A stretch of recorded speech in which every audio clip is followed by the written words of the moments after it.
In early 1943, pressured by Nazi Germany, the Bulgarian government agreed to secretly deport its 48,000 Jews to Nazi death camps. After fierce resistance from the Bulgarian Orthodox Church and Bulgarian society, however, the deportation was cancelled.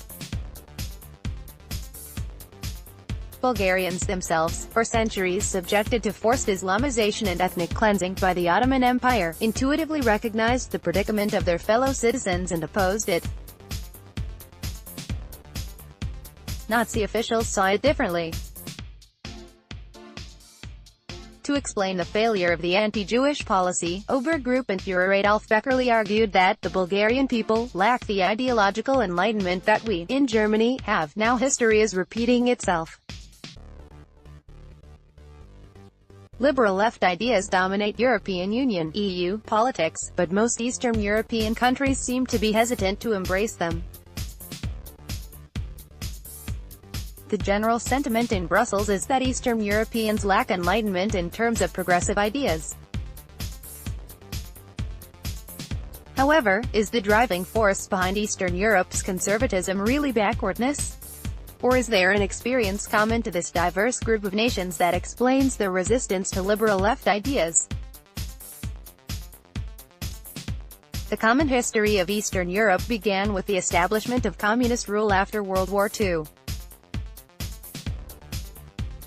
Believed to be a progressive idea that would dramatically improve society, communism had only one flaw: people were not eager to accept it. Thus, after the enlightened elite seized power by fueling a conflict between different social groups, communism had to be imposed by force, starting with militant atheism, a glorification of the ideas of Marx, gun control followed by the abolishment of private property, minority empowerment, reproductive planning, government involvement in early childhood education, and the introduction of political correctness. It is not surprising then that many Eastern Europeans identified parallels between the liberal left agenda and the communist system they had experienced in the past. By defending Karl Marx's legacy in a public speech on May 5 of this year, EU President Jean-Claude Juncker only confirmed their worst suspicions: communism is returning and today's EU elites do not mind being associated with it. EU bureaucrats do not seem to understand why Eastern Europeans are rejecting the resurgence of a Marxist worldview. Ignorance and forceful enlightenment by placing democratically elected governments under pressure appears to be Brussels' current strategy for overcoming social backwardness in Eastern Europe. External interference that aims to impose liberal left values, however, has made the association with communism even more powerful. As a result, Eastern European societies are becoming increasingly unified against what they consider a threat to their newfound freedoms, best demonstrated by the landslide victory of Viktor Orban's party in the 2018 parliamentary elections in Hungary. The Russian leadership understands quite well how Eastern European societies work and uses this knowledge very successfully to expand its influence amongst conservative Europeans. A Russian ideological victory in at least some Eastern European countries could have far-reaching consequences, since it may very well paralyze both NATO and the EU by using divide et impera tactics.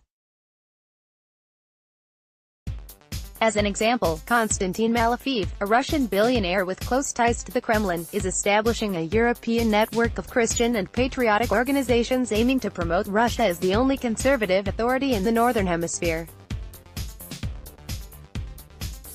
President Trump, realizing that Eastern European countries are under pressure from both Brussels, economically and socially, and Moscow, militarily and ideologically, made two significant moves by 1. Strengthening NATO by insisting that all member states increase their military spending and ensuring that NATO would honor its commitment to protect its members, and 2. Publicly opposing the liberal left agenda, thus taking a step toward the important strategic goal of stopping the drift of conservative voters and decision-makers in Europe toward Russia. These are promising first steps, however, more needs to be done. First and foremost, the free democratic countries must strengthen their alliance by focusing on the issues that unite them, e.g., anti-terrorism, defense, science, and free trade, rather than pushing forward political agendas that cause internal divisions and provide potential adversaries with political ammunition. Miran Gwenchev received his MD and Ph.D. from the University of Vienna, Austria. Currently he is founder and owner of Trinity Medical Center in Sofia, Bulgaria, and is junior professor, private docent, for neurosurgery at the University of Heidelberg, Germany.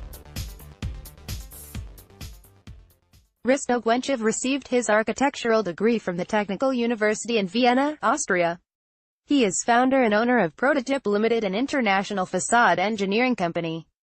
Prototype's portfolio includes engineering work on landmark projects like the extension of the British Museum, London, BMW Museum, Munich, Abu Dhabi, and Museum of the Bible, Washington, D.C.